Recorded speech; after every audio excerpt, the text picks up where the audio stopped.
Welcome back, beloved. This now is the second poem of the second chapter of the book Heaven Closing In. We're on page 19 now, if you're following along, and if not, that's okay too. This is the hardened heart, and it really deals with the condition of the person's heart that we're going to be looking at all throughout this chapter.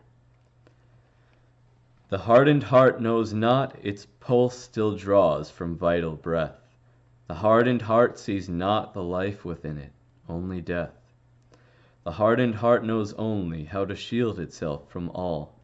The hardened heart must rend apart the spirit in its clay doll. The hardened heart sees beauty, and it sharply turns away. The hardened heart is hurt by love, which it denies and turns to pain. And yet the hardened heart is just the start of the sickness spades spread for its yield. So when the time is to burn and collect of the crop, harvest not ye the tare of the field. You know, it really has to do with the position that we put ourselves in when, we become so overcome by pain, when we become so overcome by feelings of rejection and guilt, and we become so mistrusting that we shield ourselves away from everybody. We don't want to let anybody in. And because of that, we don't open ourselves up to any hope because of a fear of loss and rejection. Like we're always going to be constantly disappointed.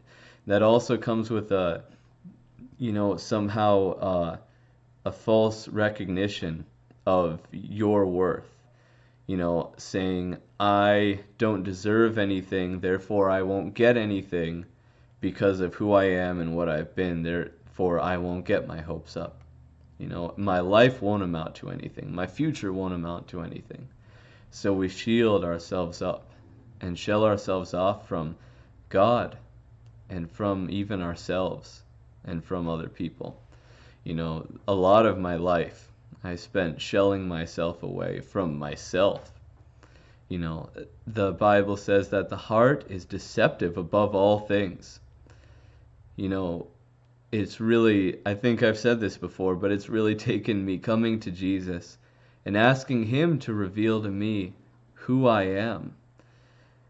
That, has brought me this revelation about who I really am, why I really do the things that I do.